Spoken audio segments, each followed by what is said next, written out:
nagsasalita ito si Sara Duterte. Hindi ko alam kung sinasadya niya ba. Sinasadya niya ba? O talagang hindi niya lang alam yung depensa ng kanyang abogado, ng kanilang abogado. Kasi, di ba, ito yan eh. Sige, bago natin pakita si Sara Duterte, si VP Sara. Ito yan kailan to? Halata na nga na nanloloko sila. December 19 to, mga kliro, December 19, 2025. Why ICC's prosecutor believes Rody Duterte was caught faking cognitive impairment. Diba? Ano to, makakalimutin na, wala na, hindi na nakakaalala. Sabi ni Attorney Kaufman, right? Hindi na siya nakakaalala, hindi na nakikilala yung mga anak niya.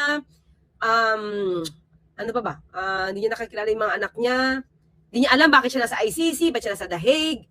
Yun ang kwento ni Kaufman. Diba? So, ano sabi ng prosecutor? It strongly appears that Mr. Duterte is feigning cognitive impairment. So, naloloko. Niloloko lang nila. Binubudol. In an attempt to avoid a trial on the merits.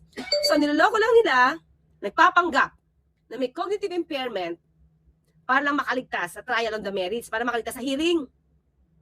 Diba? Yan ay ICC Deputy Prosecutor Mame Mandiaye Niyang wrote in a filing release, ayan, ako, nakalagay pa sa kanyang pleading. Diba? Tapos napatunayan niya, diba? Na parang fit naman siya to stand trial. Tama ba yun? Yun ang findings natin. Wait, alam ko sabi ni Attorney Christine, konti parang meron pa eh. Kung pwedeng mag-trial, di ba? Pero yung fitness niya, pwede. Let's say, mga klira, wait lang. Ayun, experts deem Duterte fit to participate in ICC proceedings. So, yun yung word na ginamit. Tika lang, ayan, Rodrigo Duterte fit to stand trial. Experts tell ICC. Di ba? So, okay, tingnan natin pakita ko lang to para makita niyo. Dapat mas malaki yung picture ng Medical experts tell the International Criminal Court former President Rodrigo Duterte can undergo trial provided he's given certain accommodations like regular breaks and his preferred food. The experts did not use the phrase fit for trial just yet. Hindi pala. Okay. Correct natin mga klira. Expert didn't use phrase fit for trial. Because it is a legal determination that only the ICC pre-trial chamber would make. The prosecution urges the ICC to... Anong ginamit nila? Experts tell ICC... The International Criminal Court former President Rodrigo Duterte can undergo trial. So, hindi na ginamit yung na dapat ICC lang ang mag-judge or mag-determine. Trial provided he's given certain accommodations like regular breaks and his preferred food. The experts did not use the phrase fit for trial just yet because it is a legal determination that only the ICC pre-trial chamber would make. The prosecution urges the ICC to adopt the findings and reschedule Duterte's pre-trial hearing originally set last September. Duterte's lawyer, Nicholas Kaufman, had claimed his client is so cognitively impaired that... di ba? Paano? Kaya nga may experts para makita, di ba? Pero ito pa rin, pinagpapatuloy pa rin ni Kaufman yung ganong klaseng depensa. Trial would not be fair. Duterte is facing 3 counts of crimes against humanity of murder. Okay? So mga klip, nagpipilitan pa rin nila, na itong si dating Pangulong Duterte ay talagang di na makakilala. Defense cites, okay na to, December 20 to mga klip. Defense cites Duterte short-term memory indeed to halt ICC trial. Yung pa rin, di ba? May problema pa rin. The Duterte camp also pointed out that their client has a short-term memory and is therefore unable to retain information for more than a short space of time. So nakita niyo mga klira, di ba, kanina, unang-una, cognitive impairment, di na makaalala, di na makilala yung pamilya, di niya alam bakit siya nasa ICC, di niya alam bakit siya nandoon. Tapos lahat naman itong mga sinasabi ni Kaufman, mga klira, kinukontra ng mga kamag-anak ni dating Pangulong Duterte. Pag pumunta sila doon, sasabihin niya, masaya siya, nandito kami, he's okay, he's well, payat lang, pero nanood lang ng TV. Diba? Hindi na siya nakakainom yata ng Coke Zero, kung bawal naman sa kanyang kondisyon, talaga hindi pa paunumin yan, di ba? Sabi mismo si Kitty Duterte, sabi, okay, so dito mga kakli, nilaglag ulit. Kukunin ko na to, nilaglag ulit ni dating ni VP Sara ang kanyang ama, ang depensa niya. At, mga kakli, parang meron pa siyang gustong ipahiwatig pagdating kay Senator Bato de la Rosa. So, let's see. Tingnan natin. Magandang hapon sa inyo lahat. kanina, nag-usap kami ni Pangulong Duterte at sinabi ko sa kanya na birthday ni Senator Bato de la Rosa. Ay, oo nga pala kahapon. Sabi ko, meron ka bang message kay Senator Bato de la Rosa? So, mga clear, very clear, nagkakausap sila, nagkakaintindihan sila, kakilala pa siya, alam pa niya ginagawa niya. Kilala pa niya si Senator Bato. Diba? Which is contradictory doon sa sinasabi ni Kaufman. Diba? Kaya every time na magpapa-interview ito si Sara, si VP Sara, nakakalimutan niya yung depensa ni Atty. Kaufman. Kasi binabalita niya, di ba, na yung kanyang ama, ay okay, kamusta na po kayo, huwag kayo mag-alala, huwag niyo na siya pag-aksaya ng oras dito, masyado malamig. May mga ganun siya, di ba? Nag-usap kami about sa love life, tungkol sa flood control. Yes, siguro nga dapat yung pag-usapan niya kasi 13,970 yung pinagawa niyo daw na flood control project. Sana pahanap niyo. Di ba? Pahanap niyo. Di ba? Huwag niyo iba to na iba to sa kasalukuyang administrasyon kasi maraming ghost projects sa nakaraang administrasyon.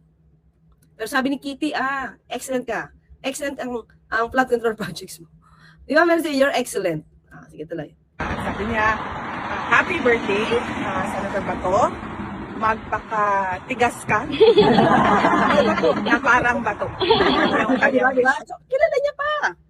Magpakatigas ka, parang bato. Magpakatigas ka, Senator Bato, happy birthday, magpakatigas ka na parang bato. Okay? Mamaya, explain natin yan. Magpakatigas ka na parang bato. Yun yung kanyang wish para kay Senator Bato de la Rosa. And of course, ako naman, lagi pare-pareho yun, no, sa lahat ng tao. Ang aking wish ay unang-una, good health. Uy, sa lahat ng tao, kasama ba dyan si Pangulo? Kasi ayaw niyang batiin ng Merry Christmas ang Pangulo. Di ba? Sabi niya, bakit? Magbabago ba ang attitude niya kung babatiin ko siya ngayong Pasko? O paano to? Sabi niya sa lahat, O ngayon, merong naramdamang sakit ang Pangulo. Nung nakaraan, di ba? Diverticulitis. Hirap i-pronounce. Good health. Yes. Ang tao. De la Rosa. And of course, ako naman, lagi pare-pareho yun, no, sa lahat ng tao.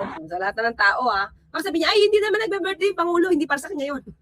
Sa mga nagbe-birthday lang. Ang aking wish ay unang-una, good health. Yes. Dahil, napakahalaga nun. Pangalawa, happiness. Dahil Uy, happiness. talaga din sa isang tao yung kaligayahan. And syempre, pangatlo, success in the year of the horse. Naku, tanong mo kaya, dapat may nagtanong dyan, babatiin niyo po ba ang Pangulong Marcos Jr.? Siguro may iba na naman yung mood niya, no? Pag nabigyan mo, inisip ko na, baka iba yung mood niya. Well, anyway, tignan niyo to, binati niya na si Senator Bato. Binati niya si Senator Bato. Pero never niya ba rito sinabi sa interview niya, baka naman meron, ito na kasi nakuha ko mga clear. Paki lang. Kung nakita niyo buo ang statements niya dito, sinabi niya ba kay Senator Bato na bumalik na siya sa pagtatrabaho bilang public servant?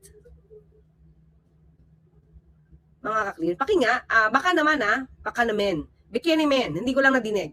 Kuda-kuda lang. Ikaw ang magsasakdal ng tuluyan sa tatay mo. Oo nga di ba mga ka-clear? Kasi lahat ng sinasabi niya, kontra doon sa ginagawang depensa ni Kaufman. O wala lang kasi makuha ang depensa si Kaufman.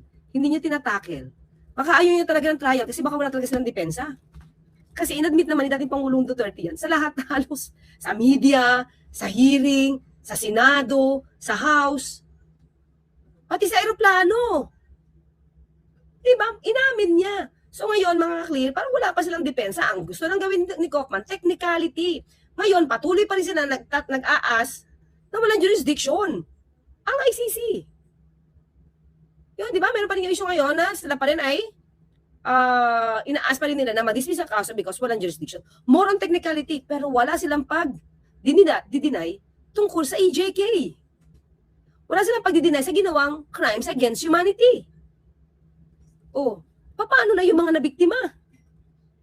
Di ba, Shell Banyaga? Ito lang sa akin, bago tayo pumunta sa jurisdiction. Doon kay Senator Bato, si VP Sara ay isang public official. Isa kang lawyer. Ika'y nanumpa. No? Na ipatutupad at igagalang, irespeto kung anong provision sa konstitusyon at sa mga batas. Pero bakit parang pagkaibigan or kaalyado, kahit mali ang ginagawa, tolerate? So, kaya ang tanong ko mga clear, ito lang kasi ang nadinig ko dito. Baka meron sa dulo ha. Pero kung ito lang ang sinabi niya, hindi ba parang nagtotolerate ka ng isang public servant na hindi nagtatrabaho? Di ba? Si isang public servant, hindi niyo dapat tinotolerate yung mali. Kung alam yung mali na hindi, well anyway, paano nga ba naman mga clear?